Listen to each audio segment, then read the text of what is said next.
अस्सलाम वालेकुम, कैसे हो दोस्तों। आज हमारा C++ का 10वां लेक्चर है। आज के हम इस लेक्चर में आपको if else, nested if else और कैलकुलेटर के बारे में बताएंगे। हम पहले लास्ट वाला लेक्चर ओपन करते हैं और इसका कोड देखते हैं कि उसके कोड में क्या था। उसके कोड में हमने डू वाइल के बारे में पढ़ा था। अब हम आज के इस लेक्चर में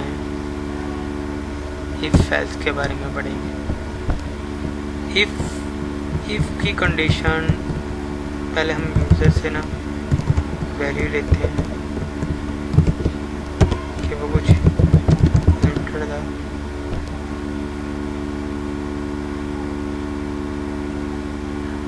एंटर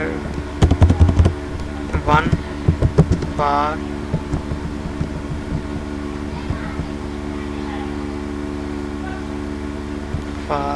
adding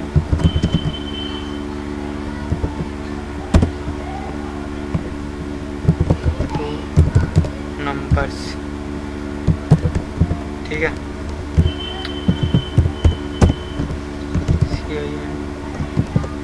एंटर किया और उसके लिए नंबर की इसमें, और अब यहाँ पे मैं लिखूँ इफ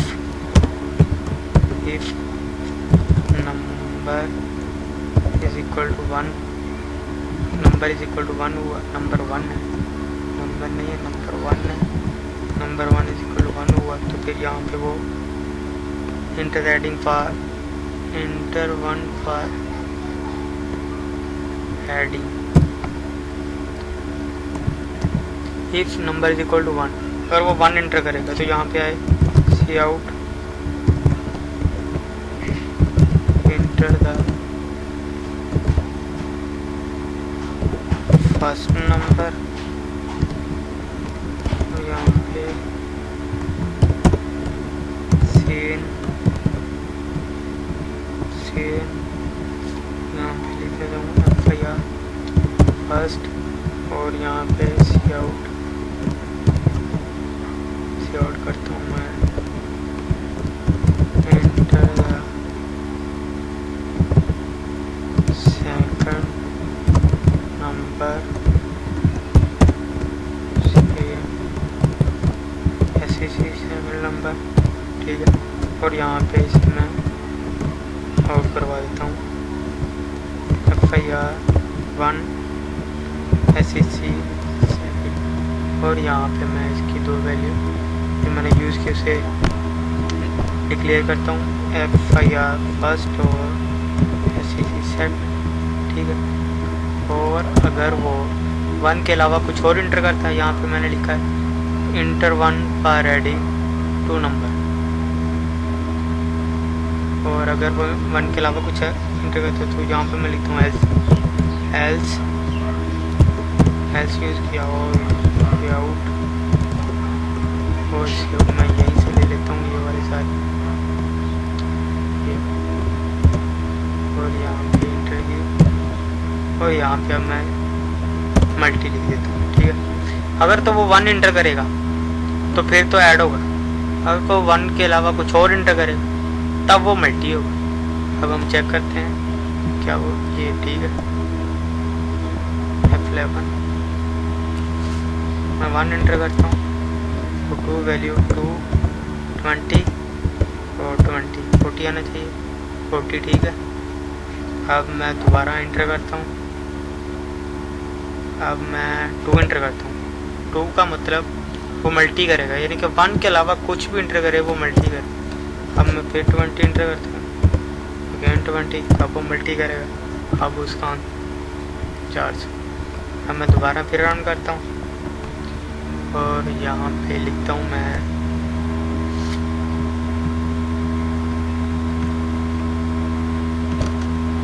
फाइव।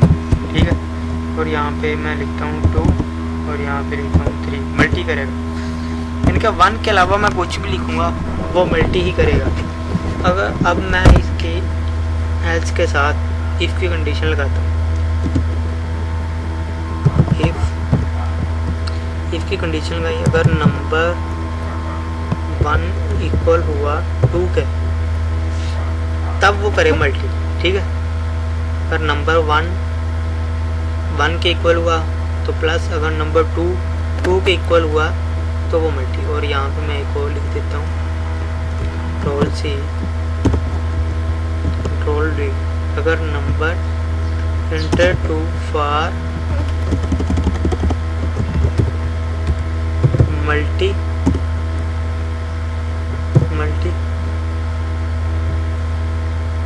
2 नंबर, ठीक है।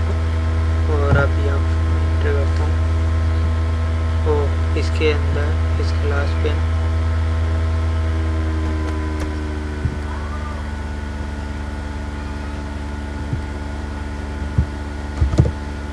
यहाँ पे एंड लाइन यूज़ करनी है, ठीक है। नहीं, ये एक इसे ना थोड़ा सा और चेंज करते हैं। यहाँ पे ना इसके लास्ट पे भी ना कंट्रोल एंड करता हूँ और यहाँ पे मैं लिखता हूँ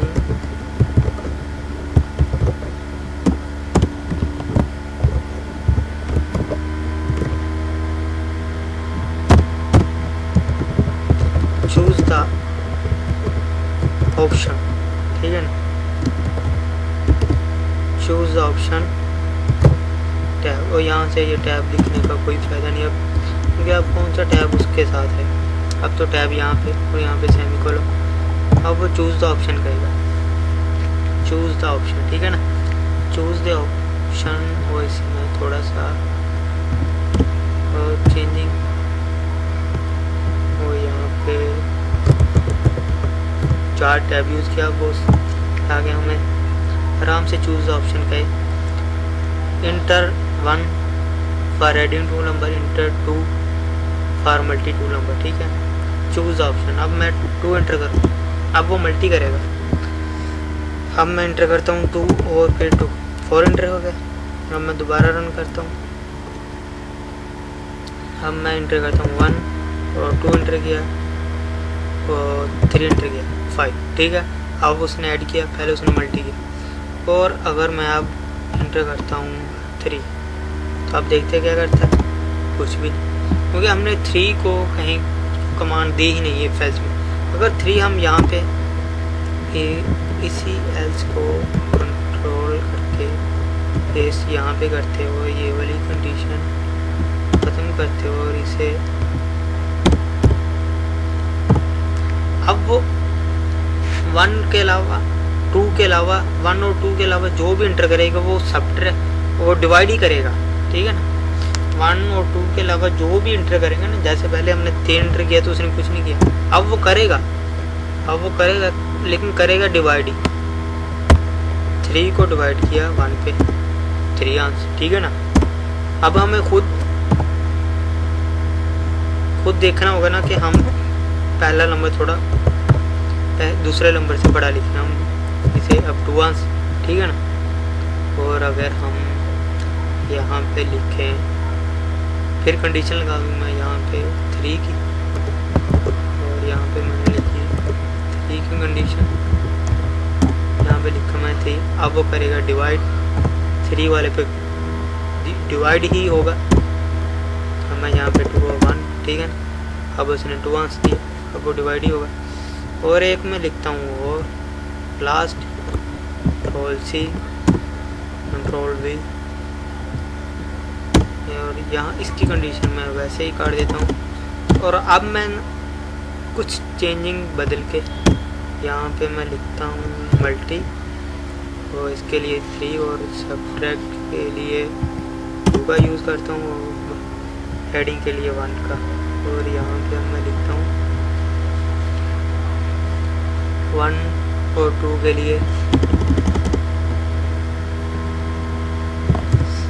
सब्ट्रैक्ट,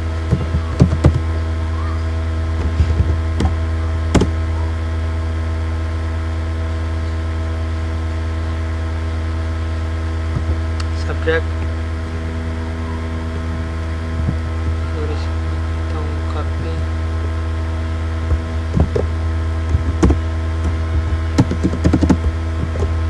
ठीक है। और 3 के लिए मैं लिखता हूँ मल्टी,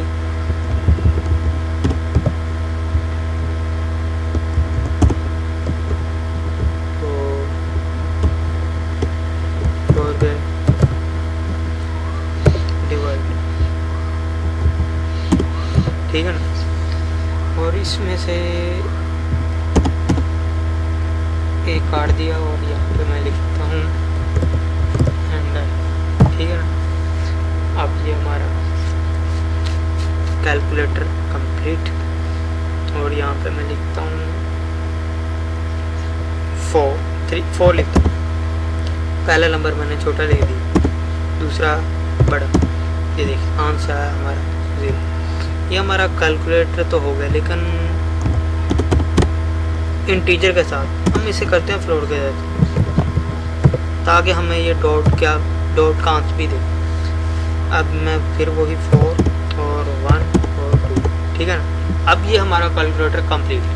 अब ये हमें डॉट में भी आंसर देगा, अगर उसके अलावा आंसर हो तो उसके अलावा। पहले मैंने इंट के साथ किया था तो उसने आंसर 0 दिया था, क्योंकि वो 1 को डिवाइड नहीं कर सकता था 2 पे डिवाइड करता है, लेकिन वैल्यू वो डॉट से पहले वाली देगा, बाद वाली नहीं देगा। अब मैंने ये वहाँ पे फ्लोट चेंज किया, डाटा टाइप फ्लोट की इंट की, तो अब वो मैं डॉट में भी आंसर देगा, ठीक है ना। अब ये हमारा कैलकुलेटर कंप्लीट है। अब दोबारा इसे कुछ भी इंटर करें, 4 के अलावा अगर आप कुछ भी इंटर करें, 7 इंटर किया, वो आप फिर भी वो डिवाइड ही करेगा, ये नहीं वो डिवाइड नहीं करेगा, क्योंकि हमने लास्ट वाले पे कंडीशन नहीं लगाई। यार यहाँ पे लास्ट वाले यहाँ पे मैंने कंडीशन नहीं लगाई। अगर मैं यहाँ पे कंडीशन लगाऊंगा 4th की, तब वो 4th को डिवाइड करेगा, उसके अलावा जो भी होगा वो कुछ नहीं करेगा। अगर मैं यहाँ पे लगा ही देता हूँ कंडीशन, वैसे क्योंकि आपको समझ तो आ गई कि वो कंडीशन क्या है। Number 1 is equal to 4। अब वो 4 को ही डिवाइड करेगा, अब वो 4 को डिवाइड करेगा, 4th के अलावा जो भी होगा उसे कुछ भी नहीं करा। 5 इंटर किया, 5 सॉरी, ठीक है ना। अब यहाँ पे एक मैं लिख देता हूँ else,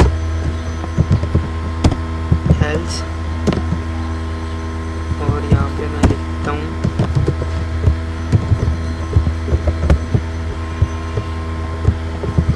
sorry enter the correct option, ठीक है ना। Sorry enter the correct option. अब इसे रन कर दिया। अब मैंने यहाँ पे 5 इंटर किया, वो कहेगा sorry enter the correct option, यानी कि वो अब वो 4 जो हमने लिखे ना 1 2 3 और 4, अब ये 4 तक ही करेगा। अब आप 5 के अलावा कुछ भी इंटर करेंगे ना 4 तक तो ठीक है, उसके बाद जो भी इंटर करेगा वो सॉरी कहेगा, ठीक है ना। क्योंकि हमने कंडीशन एल्स लिख दिया, यानी कि अगर इन में से 1 भी ना हो, 2 भी नहीं, 3 भी नहीं, 4 भी नहीं, तब वो एल्स करे। एल्स में क्या है सॉरी। अब मैं 9 इंटर करता हूँ, अब फिर वो sorry enter the correct option, ठीक है ना। अब सॉरी को ज़रा थोड़ा सा बोल्ड कर दें कि सॉरी, और यहाँ पे लिखता हूँ मैं कंट्रोल डी, और यहाँ पे लास्ट में मैं लिख देता हूँ /a। अब ये हमें ना थोड़ा सा डॉट देगा, ये देखना अभी डॉट देगा। मैं 5 इंटर किया, ये देखिए इसने डॉट दिया ना कि आप sorry enter the correct option. इसके लास्ट पे भी हम कंट्रोल एन लिख देते हैं। अब मैं 7 इंटर करूँगा, फिर वो देगा, ये देखिए आवाज़ आ रही है ना आपको, ये आवाज़ इसी एक ही है, तो मैं यहाँ से इसे एक को काट दूँ। तो अब वो 5 इंटर किया है, ये 7 अब नहीं देगा sorry enter the correct option, वो तो उसने बता दिया। लेकिन अगर मैं यहाँ पे ए लिख दूँ, और अगर मैं 4 के अलावा कुछ 1 2 3 और 4 इन चारों के अलावा कुछ भी इंटर करूँगा, तब वो मुझे ये देगा आवाज़। 8 इंटर किया, ये देख sorry enter the correct option, ठीक है ना। आज का लेक्चर हमारा इतना है। अगर आपको हमारी वीडियो अच्छी लगी तो इसे लाइक ज़रूर करते जाइएगा, और अगर हमारे ट्यूटोरियल आपको अच्छे लगे और आप मज़ीद ट्यूटोरियल हमारे देखना चाहते हैं तो हमारे चैनल को सब्सक्राइब करते जाइए।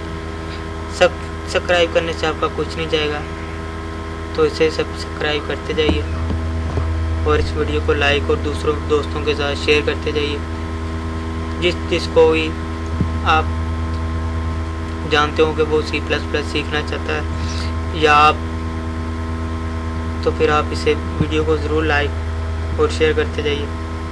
Thanks for watching. अल्लाह हाफिज़।